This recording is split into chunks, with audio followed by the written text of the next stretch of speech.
Hello दोस्तों, स्वागत है आपका द विजन यूपीपीसी चैनल में। मेरा नाम है शिवम चहल। दोस्तों, फरवरी के जो करंट अफेयर हैं वो आज हम इस लेक्चर में देखेंगे। तो चलिए दोस्तों शुरू करते हैं। विश्व के प्रताड़ित कुछ समुदायों की सूची जो है करंट में आई थी उस टाइम, और इम्पोर्टेंट भी है। कहीं रीज़न ना पूछ लिया जाए या किसका संबंध किससे है, किस देश में है, ये इस तरह से पूछ सकता है। तो दोस्तों सबसे जो पहले है वह है कुर्द। तो कुर्द लड़ाके जो है आईएस के खिलाफ लड़ते रहते हैं, डेली न्यूज़पेपर में आता रहता है। तो कहीं इसका रीज़न जो है पूछा जा सकता है। एक्चुअली कुर्दिश जो हैं वो अल्पसंख्यक है टर्की में, इराक में, ईरान में और सीरिया में। ये चारों जगह जो है इनका एक रीजन है, और वो रीजन जो है बहुत छोटा छोटा है। ठीक है। अच्छा, कुर्दिश के बारे में ये जो है कि ये सारे एक अपना बड़ा एरिया बनाने चाहते थे अपना खुद का, लेकिन ये विभाजित होने के कारण इनकी जो संख्या है इन चारों देशों में जो है बढ़ गई और दूसरे क्षेत्रों में बढ़ गई। ठीक है। एक तरह से इनको जो जो जिस लड़ाके के रूप में ये लड़ रहे हैं इनका नाम पेशमर्गा, जैसे मैंने लास्ट टाइम भी बताया था। ये पेशमर्गा बहुत इंपॉर्टेंट है, पूछा जा सकता है कि पेशमर्गा क्या है। ठीक है। तो एक तरफ से मौत का सामना करने वाला या मौत से लड़ाई करने वाला, तो इस टाइप का इनको जो है लड़ाकों को नाम दिया गया है। तो ये जो है चार रीजन में है, टर्की में है इनका, इराक में, ईरान में और सीरिया में। चारों में अल्पसंख्यक हैं और चारों में आईएस के खिलाफ ये लड़ रहे हैं, क्योंकि आईएस जो है इनको एक तरह से शुद्ध नहीं मानता है, तो उनसे लड़ाई जो है करते रहते हैं वो लोग। दूसरा, अच्छा ये एक चीज़ क्लियर कर दूं कि आईएस जो है वो सारे जो लड़ाके हैं वो सुन्नी हैं। ठीक है। तो सुन्नी शिया की जो लड़ाई चलती रहती है, इसकी वजह से जो है आईएस सामने भी आया है। तो एक तरह से वो अपने आप को सुपर मान के सबको और बाकी को किसी को ज़्यादा समझता नहीं है अपने सामने। तो इस तरह की लड़ाइयाँ जो है वहाँ पर चल रही हैं। अगला जो समुदाय है वो है यजीदी, और इसको कहा जाता है कि ये कुर्दों का ही एक उप समुदाय है। ठीक है। और आईएस जो है इनको भी अशुद्ध मानते हैं। तो मैंने जैसे कहा था कि वो सुन्नी हैं, अपने सामने किसी को नहीं समझते। तो कुर्दिश हो गए, यजीदी हो गए, तो इन सब के सामने लड़ते रहते हैं। एक्चुअली क्या, कुर्दिश और यजीदी ये दोनों इस तरह के, मतलब ये एक तरह से मुस्लिम धर्म अपना के इन्होंने इनके पास इनका जो धर्म है उस कई जो धर्म है उनका सबका समावेश कहा जाता है कि इनके धर्म में मिलता है। इसलिए आईएस जो है वो जो ये मानते हैं कि ये अशुद्ध लोग हैं, और इनके रीजन को हड़पना चाहता है आईएस। ठीक है। तो इसलिए जो लड़ाके हैं ये लोग मिलके आपस में मिलके जो है इसका सामना कर रहे हैं। और ये इसमें जो जो लोग बंदूक उठाएं वो लोग ठीक है अपना बचाव भी कर सकते हैं, लेकिन जो लोग नहीं उठा पा रहे हैं तो इसकी तरफ में बहुत ज़्यादा मौतें भी हो रही है, मासूम लोग मारे जा रहे हैं फालतू में। अगला जो कहा है, यूएन ने कहा है कि रोहिंग्या जो हैं वो विश्व के सबसे प्रताड़ित अल्पसंख्यक समाज है जो म्यांमार में है। ठीक है। तो इसको याद रखना, हो सकता है पूछ ले कि रोहिंग्या जो है कहाँ पाए अल्पसंख्यक जो है जाति कहाँ पाई जाती है, तो इसका आंसर होगा म्यांमार। ठीक है। तो ये रीज़न जो है आपको, यजीदी का रीज़न भी वही है, टर्की, इराक, सीरिया, और ये सारा रीज़न जो है इनका भी यहीं पे है। तो ये तीनों कंफर्म हो गए। अगला दोस्तों, आरबीआई की नोट जारी करने की शक्ति पूछी जा सकती है कि भाई किस शक्ति के अंतर्गत। तो याद रखिए आरबीआई एक्ट 1934 की धारा 22 में ये लिखा गया है कि आरबीआई को नए नोट जारी करने की शक्ति है। अगला है आरबीआई की नोट अवैध करने की शक्ति जो है, आरबीआई एक्ट 1934 और उसकी धारा है 26 क्लॉज 2। ठीक है। तो जो निकालने का है उसका पावर वो है धारा 22 के हिसाब से, और जो वापस लेने का है, नोट को अवैध करने का है, वो है धारा 26 क्लॉज 2। अगला है 1946, 1978 और 2016 में नोटबंदी जो हुई है, नोट की वापसी हुई है या नोट को जो है लीगल टेंडर घोषित किया गया है। ठीक है।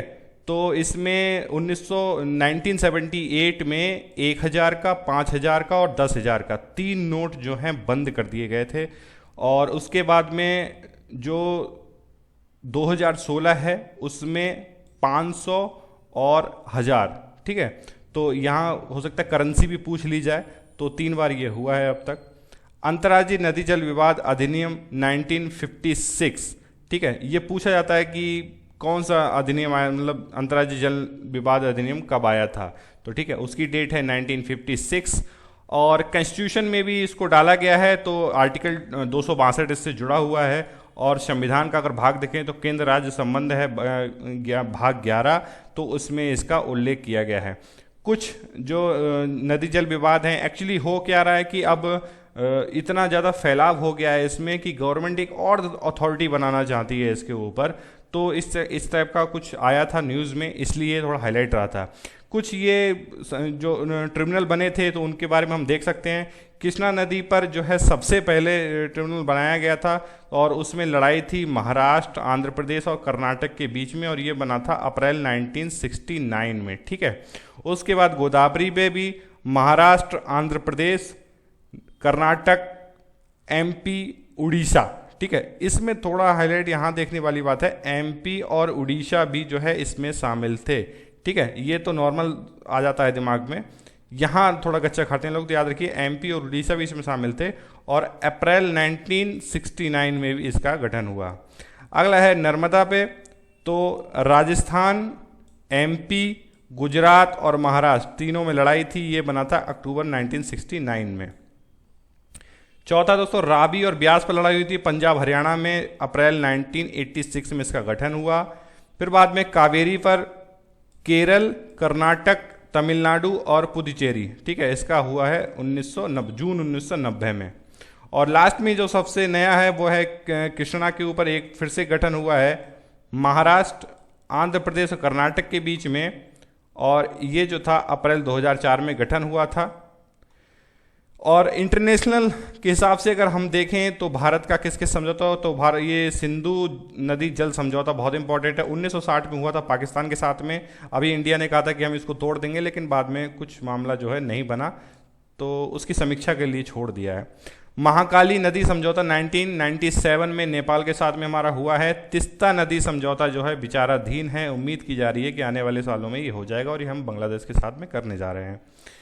अगला संवर्धित वास्तविकता, ऑगमेंटेड रियलिटी, ठीक है। ऑगमेंटेड रियलिटी अभी बड़ा जो है न्यूज़ में रहता है, और इसका एक फॉर एग्जांपल मैं ऐसे मतलब पहले तो बता दूं कि मतलब जैसे कहीं आसपास का एरिया है, ठीक है, आपके आसपास का एनवायरनमेंट है, उसको एक एनवायरनमेंट तो ठीक है रियल है एकदम, लेकिन उसमें कुछ ऐसा चेंज कर देना कि वो वास्तविक भी ना हो और वास्तविक भी रह लगे, ठीक है, तो क्रिएट किया जाता है ऐसा माहौल। फॉर एग्जाम्पल अगर मैं देखूं तो अगर क्रिकेट में हम देखेंगे तो क्रिकेट की स्क्रीन पे आप देखेंगे कि जो कैमरे से मैच दिखाया जा रहा है वो तो रियल है एकदम, ठीक है, सामने आ रहा है, लेकिन उसके बाद में जो स्कोरिंग आता है, नीचे स्लाइड्स चलती रहती हैं, तो ये जो है ऑगमेंटेड रियलिटी का जो है एक एग्जाम्पल है।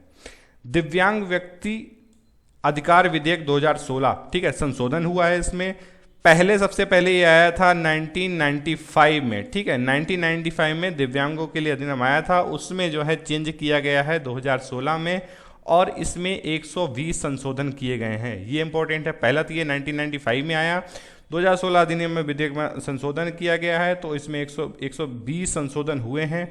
और जो दिव्यांगों की संख्या पहले हमारे यहाँ 7 होती थी, मतलब एक तरह से कैटेगरी माने, वर्ग माने तो 7 तरीके के जो है दिव्यांग माने जाते थे, उस कैटेगरी को उठा के अब जो है 21 कर दिया है।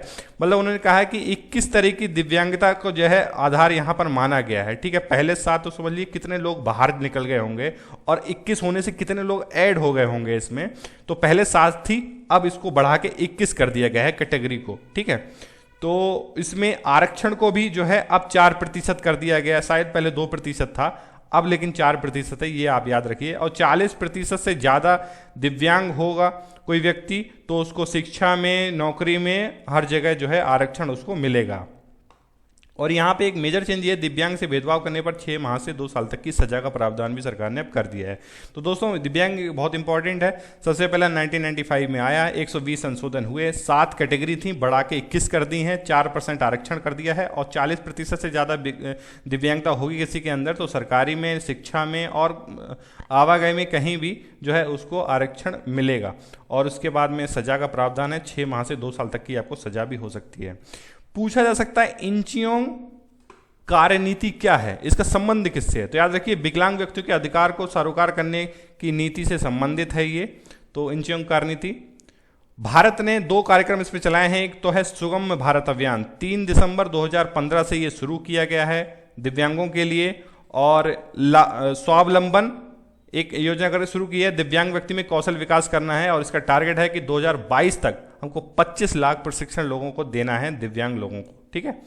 2011 जनगणना के अनुसार भारत में 2.68 करोड़ दिव्यांग है और ये जनसंख्या जो है ऑस्ट्रेलिया और फिनलैंड के बराबर है। यानी कि जितने लोग ऑस्ट्रेलिया फिनलैंड में रहते हैं इतने लोग भारत में विकलांग हैं। तो समझ सकते हैं कितनी बुरी हालत है। Resource set 2A, resource set से लग रहा है कि हमें इसमें आंकड़े मिलेंगे आपके जैसे हो गया नीचे अगर खनिज के आंकड़े मिल सकते हैं, कहीं पानी की कमी है, उत्पादन कितना हो रहा है, इस तरह के आंकड़े हमें प्राप्त होंगे रिसोर्स सेट 2A से। 7 दिसंबर को इंपॉर्टेंट है, 7 दिसंबर को छोड़ा गया है PSLV C36 से। रतन पी वाटल नाम है वैसे इनका। रतन वाटल जो समिति है वो किससे संबंधित है? तो डिजिटल भुगतान को प्रोत्साहन देना है, इससे संबंधित है। हार्ट ऑफ एशिया का सम्मेलन जो है 2016 का अमृतसर में हुआ था और ये 6ठा सम्मेलन था। हार्ट ऑफ एशिया का जो सम्मेलन है वो कोर में रख के किया, जो हार्ट ऑफ एशिया इसका निर्माण कोर में रख के किया है अफगानिस्तान को। बिकॉज कई सारे ऐसे देश हैं जो एक तो अफगानिस्तान लैंड कंट्री है, मतलब वहाँ पर जो है समुद्र की कोई धारा जो है नहीं, समुद्र से जो है टच नहीं होता है, लैंड लॉक्ड है वो। और कई देशों के लिए संपर्क अगर आपको करना है तो अफगानिस्तान से होकर आपको गुजरना ही पड़ेगा। और अफगानिस्तान में जो है तालिबान एक बहुत बड़ी समस्या है और वहाँ की सरकार जो है अस्थिर है। तो उससे क्या होता है, व्यापार को, इस सारी चीज़ों को बहुत ज़्यादा हानि होगी, आप ट्रांसपोर्टेशन साधन जो है आपके अच्छे नहीं हो सकते। तो सारे देश जो हैं वो कोशिश करते हैं कि अफगानिस्तान में जो है तंत्र अच्छा चले, वहाँ की सरकार अच्छे से काम करे। इसलिए बाकी सारे देशों ने जो है बनाया था कि अफगानिस्तान और अफगानिस्तान के पड़ोस में जो है शांति बने रहे, इसलिए हार्ट ऑफ एशिया का जो है निर्माण किया गया है। इसका निर्माण हुआ था 2011 इस्तांबुल में। सदस्य हैं इसके 14, भारत, चीन, Pak, Afghanistan, Iran, UAE, Turkmenistan, Kazakhstan, Azerbaijan, Tajikistan, Kyrgyzstan, Turkey, रूस और सऊदी अरेबिया। याद रखिए ईरान इसमें मेंबर है बट इराक इसका मेंबर नहीं है। ठीक है, ये सबसे इंपॉर्टेंट है, इराक इसका मेंबर नहीं है। ठीक है, बाकी तो आप याद रह जाएंगे मेरे हिसाब से। जब भी क्वेश्चन पूछा जाएगा उसमें इराक का ऑप्शन डाला जाएगा कि इनमें से कौन सा नहीं होगा, तो इराक नहीं होगा। ठीक है, तो इराक इसका मेंबर नहीं है। अगला देखते हैं, श्याम नारायण चौकसे। ठीक है, इन्होंने एक जो है PIL डायरी करी थी, जिस सिनेमा घरों में जो राष्ट्रगान बजाया जाए जो कंपलसरी किया गया है वो इन्हीं की जो है जनहित याचिका के अंतर्गत किया गया है। इनके नाम याद रखिए, श्याम नारायण चौकसे इनका नाम है। वेतन भुगतान कानून 1936 में जो चेंज किया गया है, अब उसमें कहा गया है कि 10 से ज़्यादा कर्मचारी अगर किसी कंपनी में काम कर रहे हो तो उसका ऑनलाइन ट्रांजैक्शन होगा, मतलब जो लोग कर्मचारी हैं उनका भुगतान आप ऑनलाइन करेंगे, ये कंपलसरी कर दिया गया है। ठीक है, तो वेतन भुगतान कानून जो है वो कौन सा था? 1936 का था, ये याद रखिए। वित्तीय दायित्व व बजट प्रबंधन FRBM कमेटी जो बनी है उसके हेड कौन थे? NK सिंह। प्रधानमंत्री गरीब कल्याण योजना कब से कब तक थी? तो याद रखिए 17 दिसंबर 2016 से 31 मार्च 2017 तक। ये देखिए वहाँ पर उस टाइम क्या हुआ था, जब नोटबंदी लागू कर दी गई थी तो गवर्नमेंट ऑफ इंडिया ने क्या किया कि प्रधानमंत्री गरीब कल्याण योजना का कोष बनाया और उसमें कहा कि भाई जो लोग अपनी संपत्ति चुपके से बताना चाहते हैं, किसी को नहीं बताना चाहते हैं, उनके पास संपत्ति अगर है तो अपनी टोटल संपत्ति, मान लीजिए जैसे 100 रुपये उसके पास हैं तो 100 में से 75 रुपया जो है प्रधानमंत्री गरीब कल्याण योजना में शामिल कर दे और 25 रुपया अपने पास रख ले। ठीक है, तो जाहिर सी बात आदमी सोचे गंगा में पैसा बहा दूंगा ना, क्यों फालतू में अपना नाम भी लेके आऊँगा और मेरे पास सारा पैसा भी चला जाएगा। तो एक तरह से काला धन जो था वो सफ़ेद करने का दूसरा जरिया सरकार ने खोल दिया था एक इस तरह से। तो ठीक है, तो याद रखिए इसकी जो शुरुआत हुई थी 17 दिसंबर से लेके 31 मार्च के बीच का ये प्रोग्राम था सरकार का। अंतर्राष्ट्रीय व्यापार सुगमता सूची जारी हुई है, उसमें भारत को मिला है 102 रैंक। सिंगापुर में सबसे बेस्ट है आप अगर व्यापार करना चाहते हैं, और इसको निकाला था WEF वर्ल्ड इकोनॉमिक फोरम ने। इंद्र 2016 भारत और रूस के बीच में हुआ था, नौसैनिक अभ्यास था जो विशाखापट्टनम में संपन्न हुआ। भारत प्लस वियतनाम के बीच में असैन्य परमाणु समझौता हुआ है। मैंने आपको बताया था हमने जापान के साथ भी अभी हाल ही में ही असैन्य परमाणु समझौता किया है और वियतनाम के साथ भी किया है। कोकण 2016 नौसैनिक अभ्यास था, ये भी भारत और ब्रिटेन के बीच हुआ है, मुंबई और गोवा में। अगला वर्ल्ड से रिलेटेड देखें तो कफाला व्यवस्था कतर ने समाप्त कर दिया है और कतर में जैसे जानते हैं फीफा वर्ल्ड कप 2022 जो है कतर में होगा। देखिए कफाला प्रथा क्या थी, पहले क्या होता था कि जो फॉरेन से लोग जाते थे बाहर, विदेशी कामगार जो जाते थे कतर में, तो क्या करते थे वहाँ पर कंपलसरी होता था कि वहाँ का कोई एजेंट वगैरह होगा वो आपको काम दिलाएगा, ठीक है। और वहाँ होता था कि अगर आप किसी काम में काम कर रहे हैं तो काम को बीच में नहीं छोड़ सकते, भले ही आप बीमार क्यों ना हो जाएं, आपका पासपोर्ट जो है जब्त कर लिया जाता था। तो इस तरह से काम मिलना भी बहुत मुश्किल होता था, एक तरह से बंधुआ मजदूरी टाइप से काम होता था। तो कफाला प्रथा को जो है कतर ने अब समाप्त कर दिया है। 3 पेरेंट बेबी तकनीक जो है ब्रिटेन ने इसको मान्यता दी है। फार्क विद्रोही जो है, बार बार आता है कि फार्क विद्रोही ने शांति समझौता कर लिया, तो वो किस देश के साथ किया है, तो याद रखिए कोलंबिया के साथ उन्होंने किया है। राष्ट्रीय नागरिक विमान नीति 2016 के तहत भारत ने खुला आकाश समझौता 6 देशों के साथ में किया है। ओपन स्काई पॉलिसी जो है 6 देशों के साथ की है। अच्छा, ओपन स्काई पॉलिसी में होता क्या है कि जैसे तो अगर ये एग्रीमेंट जिस देश के साथ नहीं होगा तो हमें वहाँ पर कितने लोग जाएंगे एक दिन के अंदर, कितनी उड़ानें होंगी, ये सारी चीज़ें जो है फिक्स रहती हैं कि भाई आपके यहाँ से इस दिन जो है 50 लोग आ सकते हैं सिर्फ, या आपके यहाँ से सिर्फ एक फ्लाइट उड़ेगी हमारे लिए, हमारे यहाँ के लिए, ठीक है। लेकिन ओपन स्काई पॉलिसी में क्या है, कितनी भी उड़ानें जो हैं हम कर सकते हैं, कितने भी लोग हम एक दिन में अपने देश से वहाँ पर भेज सकते हैं, कितने भी लोग जा सकते हैं, ठीक है। तो इस तरह की हमने किया है श्रीलंका के साथ में, स्पेन के साथ, जमैका के साथ, गुआना के साथ, चेक गणराज्य के साथ और फिनलैंड के साथ। नाम याद करना बहुत मुश्किल है, और एक तरह से पर्यटन को बढ़ावा देने के लिए ये सारी चीज़ें जो है की जाती हैं। इकॉनमी में ज़्यादा कुछ है नहीं इस महीने का, सरकार ने तय की है सोने की सीमा। तो याद रखिए जो सोने की गोल्ड स्कीम जो चल रही हैं, तो सरकार ने तय कर दिया कि भाई इतना इतना जो है तुम रख सकते हो। तो इसमें दिया है कि विवाहित अगर कोई महिला है तो 500 ग्राम सोना रख सकती है, और विवाहित कोई लड़की है तो उसके लिए 250 ग्राम सोना रख सकती है, और पुरुष के लिए इसमें 100 ग्राम सोना रखने का है। विज्ञान और तकनीक से जो संबंधित क्वेश्चन है, जाक्सा पूछा जा सकता है। जाक्सा क्या है, देखिए जापान की अंतरिक्ष एजेंसी है, और इसने क्या किया है, एक अंतरिक्ष में एक उपग्रह भेजा है जो कचरे को धरती पर वापस लेके आएगा, ठीक है, इसलिए थोड़ा फेमस रहा था। चीन का फेंगयून 4 एक मौसम उपग्रह है जो उसने छोड़ा है, तो हो सकता है फेंगयून 4 पूछ ले कि किससे संबंधित है, तो याद रखिए चीन का एक उपग्रह है। दूसरी पीढ़ी का प्रथम एथनॉल जैव रिफाइनरी जो है भटिंडा में स्थापित कर दी गई है। मलेरिया उन्मूलन का भारत का लक्ष्य क्या है, तो याद रखिए 2030 तक हमको मलेरिया का उन्मूलन करना है। QR कोड जो है अभी सब जानते हैं, जब हम शॉपिंग करने कहीं जाते हैं तो QR कोड को जो है वो डिटेक्ट करता है, उससे जो है रेट जो है उसको पता लग जाते हैं कि इसमें कितने रेट हैं। तो बहुत सारी जानकारी जो उसमें छुपी रहती है। QR कोड इसलिए फेमस था अभी हाल ही में कि जापान के वृद्धों की सहायता के लिए। उसमें क्या होता है, देखिए जापान एक बूढ़ा देश होता चला जा रहा है, तो कुछ लोग हो जाते हैं अपने घर भूल जाते हैं, उनका रास्ता नहीं पता हो रहा था, तो गवर्नमेंट ने क्या किया है कि उनके नाखूनों पर जो है QR कोड जो है चिपका दिए गए हैं। इससे क्या हुआ कि किसी को नहीं पता होगा कि उसका घर कौन सा है, तो पुलिस वाला उसमें डिटेक्ट करेगा, देखेगा हाँ कि इनका ये घर है, तो उनको वहाँ पर पहुँचा दिया जाएगा आसानी से लोगों को घर तक पहुँचाने के लिए, ठीक है। तो ये जापान ने नया चीज़ ईजाद किया अपने लिए। 7वीं विश्व आयुर्वेद कांग्रेस जो है हुई है कोलकाता में, और HVTN 702 एक एड्स का टीका है जिसका अभी थाईलैंड में किया गया था, और उसके बाद अफ्रीका में जो है इसके जो है प्रयोग किए जा रहे हैं कि ये कितना सफल हो पाता है वो देखने वाली आने वाले समय पता। लेकिन याद रखिए HVTN 702 एड्स का टीका है। देश की सबसे बड़ी रिफाइनरी कहाँ स्थापित होगी, तो महाराष्ट्र में होगी। इंडियन ऑयल ने, भारत पेट्रोलियम में, और एक और कंपनी है, 3 कंपनियों ने जो है मिलकर समझौता किया है कि हम देश की सबसे बड़ी रिफाइनरी जो है महाराष्ट्र में स्थापित करेंगे।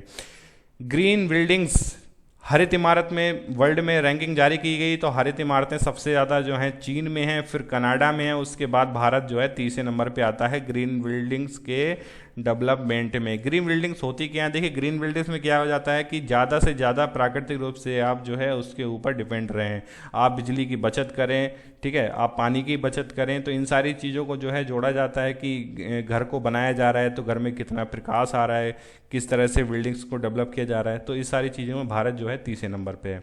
वर्धा चक्रवात अभी कहाँ आया था, तमिलनाडु और अफगानिस्तान तमिलनाडु और आंध्र प्रदेश के तट पे टकराया था। ये तमिलनाडु में ज़्यादा सबसे ज़्यादा दिक्कत हुई थी, बिकॉज कि गूगल ने भी माना था कि हमारी जो इंटरनेट की जो तार वगैरह थे जो नीचे के, तो वो बहुत ज़्यादा प्रभावित हो गए थे। इसलिए क्या हो रहा है, पूरे देश में जो है स्लो डाउन भी हो गया था इंटरनेट, क्योंकि वहाँ से लिंक जो है थोड़ा टूट गया था।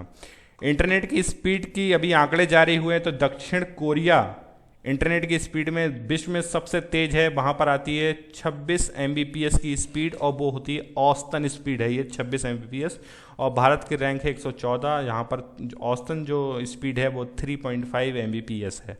आवर्त सारणी में 4 नए तत्व शामिल किए गए हैं, नियोनियम, कैपिटल N और स्मॉल h, मॉस्कोबियम MC, टेनेसाइन TS और ऑर्गेनेशन OG। 45वीं भारतीय पुलिस विज्ञान कांग्रेस का जो सम्मेलन हुआ कोवलम तिरुवनंतपुरम में हुआ है। भारत अंतर्राष्ट्रीय विज्ञान महोत्सव नई दिल्ली में संपन्न हुआ। पर्यावरण में संबंधित है, ओलिव रिडले कछुए जो हैं वो प्रशांत महासागर में बहुत ज़्यादा संख्या में पाए जाते हैं, और बहुत सारी हजारों किलोमीटर की दूरी तय करने के बाद में उड़ीसा के तट पर जो है वो मास हैचिंग करते हैं, यानी कि प्रजनन की क्रिया उनकी जो है वहीं पर होती है, वहीं पर वो अंडे देते हैं। ठीक है, तो ऑलिव रिडले कछुए पूछा जा सकता है कि किस भारत के किस तट पे जो है अंडे देते हैं या मास हैचिंग करते हैं वो, तो ये बहुत दुनिया में जो है ये थोड़ा डेंजर उसमें पहुंच गए हैं, तो इनकी स्पेसीज को बढ़ावा देने के लिए सरकार भी जो है उस तट पे बहुत सारा जो है प्रयास करती रहती है। 3 नदियां हैं जिसमें इनकी संख्या अभी मास हैचिंग के लिए बहुत ज़्यादा होती है, यहीं पे ये प्रजनन करती हैं, ऋषिकुल्या नदी, देवी नदी और गहिरमाथा नदी। तीनों नदी उड़ीसा में हैं और वहाँ पर जो है ये काफ़ी अच्छी संख्या में जो है मास हैचिंग करते हैं। 100 मिलियन अभियान हो सकता है, 100 मिलियन अभियान पूछ ले किससे संबंधित, तो याद रखिए बच्चों से संबंधित है और बच्चों की शिक्षा से संबंधित है। 81वां बर्थडे था प्रणब मुखर्जी का, तब वहाँ पर उन्होंने इस चीज़ को जो है बढ़ावा देने के लिए, ये कैलाश सत्यार्थी का एक तरह से प्रोग्राम है ये, तो याद हो सकता है कि 100 मिलियन अभियान किससे संबंधित है। ठीक है, गेहूं पर आयात शुल्क की समाप्ति कर दी गई है, अब खत्म कर दिया गया है। गेहूं की जो है जितनी ज़रूरत के हिसाब से देखा जा रहा है कि ज़्यादा ज़रूरत पड़ रही तो सरकार ने क्या है पहले 10% था इस पर सीमा जो आयात शुल्क था, लेकिन अब इसको जो है ख़त्म कर दिया गया है। ओबीसी में सेंट्रल गवर्नमेंट ने ओबीसी में 15 नई जातियों को शामिल किया है इस साल। अगला दोस्तों स्टेट के हिसाब से पढ़ना शुरू करें तो यूपी में 17 नई ओबीसी की जातियों को दलित कोटे में शामिल कर दिया गया है। इस हिसाब से अब दलित में जो है 66 यानी 66 जो है कास्ट वो जातियां जो हैं वो एससी में शामिल हो गई हैं और ओबीसी में जो है 75 हैं। पहला भारतीय कौशल संस्थान को पता होगा कानपुर में जो है स्थापित किया गया है, और राष्ट्रीय संस्कृति महोत्सव जो है बनारस में हुआ था 2016 का। हॉर्नबिल उत्सव जो है नागालैंड में मनाया जाता है पर्यावरण को बढ़ावा देने के लिए। स्पोर्ट्स देखें तो test cricketer of the year घोषित किया गया है अश्विन को। भारत ने जूनियर हॉकी विश्व कप जीता जिसका जो फाइनल लखनऊ में हुआ था। रोनाल्डो को वैलेंडियोर खिताब मिला, वेस्ट का सबसे अच्छा फुटबॉलर का अवार्ड, और डेविस कप जो है अर्जेंटीना ने जीता है। सुहास LY, ठीक है, ये आजमगढ़ के डीएम हैं, इन्होंने बैडमिंटन में एशियन पैरा चैंपियनशिप में जो है गोल्ड जीता है। नियुक्ति में देखें तो अनिल बैजल को दिल्ली का उपराज्यपाल घोषित किया गया है, वो दिल्ली के 21वें उपराज्यपाल हैं। जगदीश सिंह खेहर भारत के नए मुख्य न्यायाधीश बने हैं और ये 44वें मुख्य न्यायाधीश हैं। VS धनोवा भारतीय वायुसेना के नए प्रमुख बने हैं। अनिल धस्माना और रॉ के चीफ बनाए गए हैं रिसर्च एंड एनालिसिस विंग, और राजीव जैन जो है IB के हेड बनाए गए हैं। राकेश अस्थाना CBI दिया गया है इनको, और प्रियंका चोपड़ा यूनिसेफ की ग्लोबल गुडविल एम्बेसडर जो हैं बन गई हैं। साहित्य अकादमी पुरस्कार में देखें तो हिंदी का जो पुरस्कार इस बार मिला है नाशिरा शर्मा को, और इनकी जो पुस्तक थी पारिजात के लिए। ठीक है, अगला है निजाम सिद्दीकी को उर्दू में मिला है, और जेरी पिंटो को अंग्रेजी के लिए साहित्य अकादमी पुरस्कार दिया गया है। इंदिरा गांधी शांति पुरस्कार 2015, याद रखिए 2015 है ये इंदिरा गांधी शांति पुरस्कार, UNHCR को जो है दिया गया है, संयुक्त राष्ट्र शरणार्थी उच्चायुक्त को। गणमान्य भारतविद पुरस्कार यू लांग यू को दिया गया है, ये एक चीनी प्रोफेसर हैं। अंतर्राष्ट्रीय बाल शांति पुरस्कार कहकशा बसु को मिला है जो एक भारतीय हैं। Time person of the year का अवार्ड डोनाल्ड ट्रंप को दिया गया है। हालांकि वोटिंग में मोदी को वोट ज़्यादा मिले थे ऑनलाइन, लेकिन इसमें होता क्या है जो संपादक होते हैं उनकी वोटिंग को इम्पोर्टेंस दी जाती है, तो इस हिसाब से Donald Trump time person of the year 2016 जो है घोषित हुए हैं। Thank you.